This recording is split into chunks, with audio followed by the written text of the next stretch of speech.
Olá, meu amigo pensador, olá, minha amiga pensadora, né? Aqui com vocês, Igor Coelho, e hoje a gente continua falando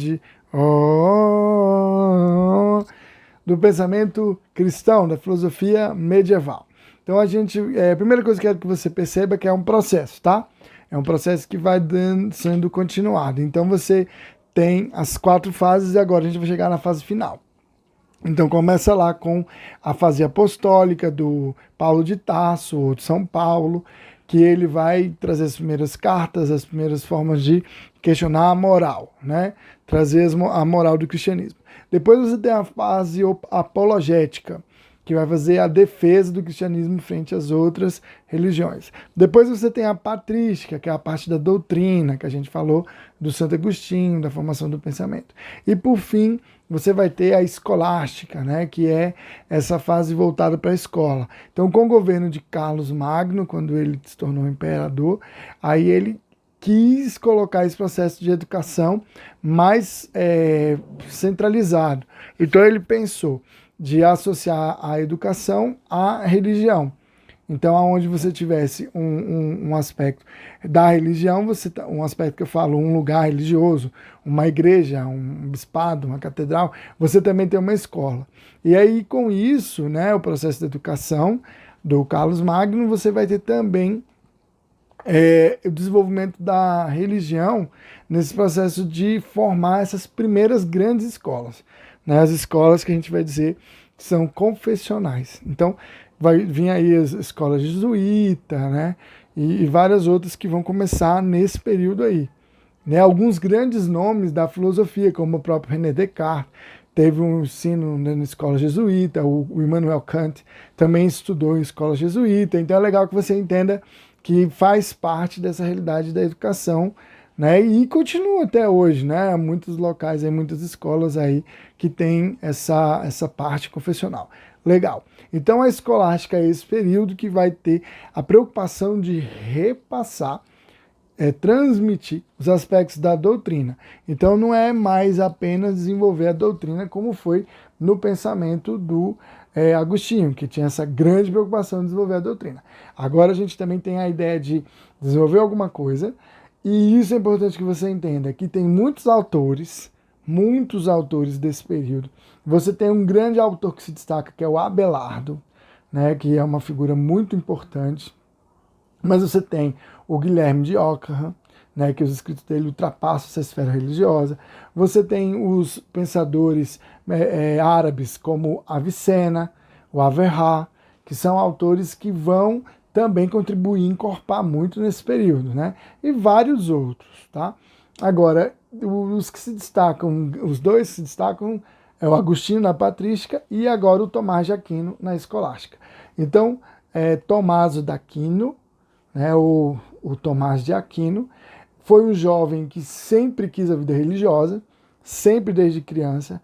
Aquino era uma região que era da propriedade da família dele, então é aquele que vem de Aquino, é aquele que fazia parte de uma família rica, com muitas posses, mas ele não se interessou por essa vida de riqueza, de comércio, parece que os pais eram comerciantes.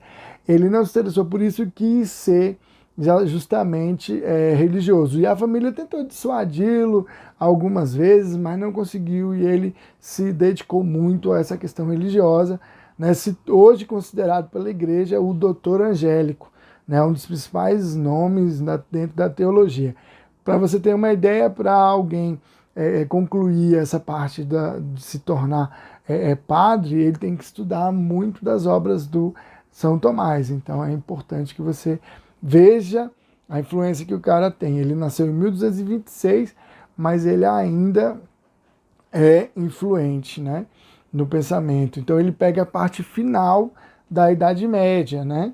Porque depois você vai ter a crise, aí começa a Idade Moderna. Muitas coisas discutidas na Idade Moderna são uma oposição, um contraponto ao pensamento de Tomás. Ah, que interessante. Então é isso que gostaria que você entendesse.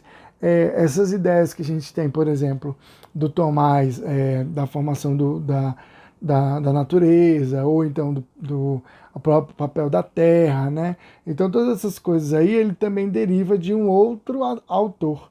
Então, se o Agostinho se baseou muito em Platão, você agora vai ter o processo de que o Tomás vai se basear em Aristóteles e algumas obras que ele vai ter acesso traduzidas do árabe. Olha que interessante. Então é legal que você perceba isso. O Tomás, ele se apropria do pensamento do Aristóteles. Considera o Aristóteles um dos principais filósofos, né? Mas é um cara que não é muito da filosofia, ainda acha que a filosofia pura é heresia. Então a filosofia concilia com a fé? Sim, né? Pode conciliar, podem andar juntas, mas quem sobrepõe é a fé, né? Então a filosofia pura para ele é uma coisa assim que não é muito aceita. Então a gente já viu no outro vídeo anterior que existe essa disputa de fé e razão, e aqui mais um autor que considera mais importante a fé.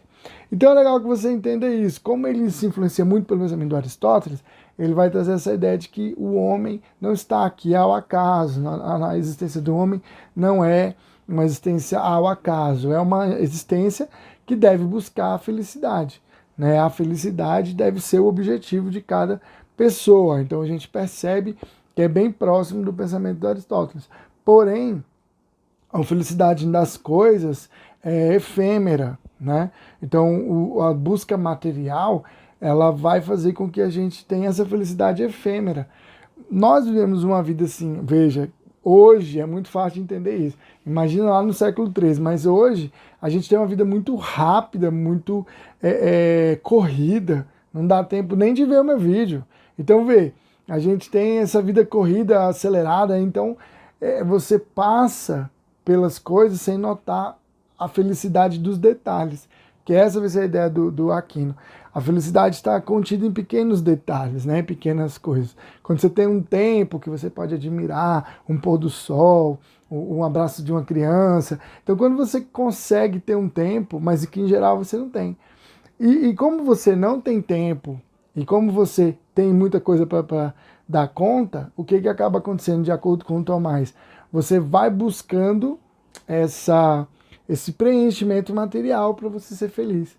Então, para ele, para você ser feliz de verdade, você tem que encontrar o seu caminho com Deus, né? Deus, então, que vai trazer essa forma de você ser mais feliz, de você ser não se ocupar de coisas materiais que são efêmeras, né? Então, essas ideias são as ideias assim principais, né? Que são basilares para o pensamento da igreja e que são fornecidos aí por Tomás.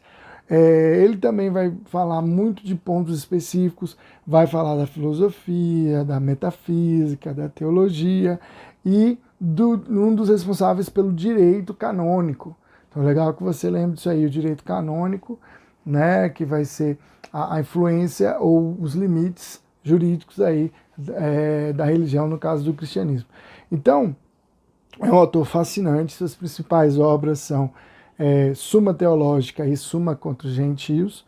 A Suma Teológica é uma espécie de livro de perguntas e respostas com aproximadamente 256 perguntas, com 2.995 capítulos, né, mais de 1 milhão de palavras.